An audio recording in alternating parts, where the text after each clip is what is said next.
Tonight, Israel says it will resume aid airdrops into Gaza and open humanitarian corridors for UN convoys. The move follows weeks of international pressure and a growing hunger crisis. CBS's Haley Ott in our London bureau has the very latest tonight. Good evening, Jerika. The UN is warning vital supplies needed to treat malnourished children are running out. Some viewers may find images in this report distressing. 5-month-old Zainab Abu Halib died today of malnutrition. Unable to access the formula that might have saved her, her doctor says, she spent the majority of her short life fighting to survive. That fight is over now. The United Nations says the entire population of Gaza is facing the risk of starvation, and children are bearing the brunt of the suffering. Since April, the number of child deaths from malnutrition has jumped from 52 to 85, the Hamas-run Ministry of Health says, and 6,500 children are in treatment, according to UNICEF, the highest number since the start of the war.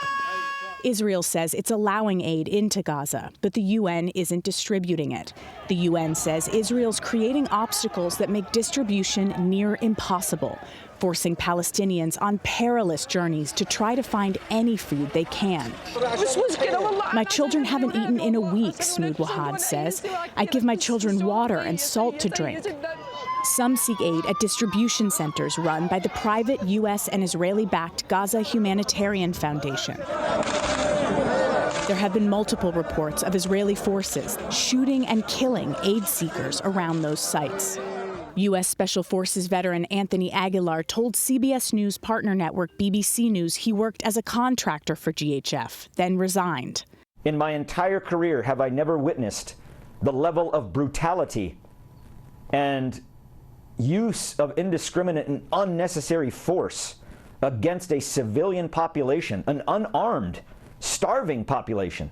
GHF refuted Aguilar's claims, calling them materially false, and said they'd fired him for misconduct. The Israeli military says following reports of harm to civilians, instructions had been issued to its forces in the field, and specific incidents were under review.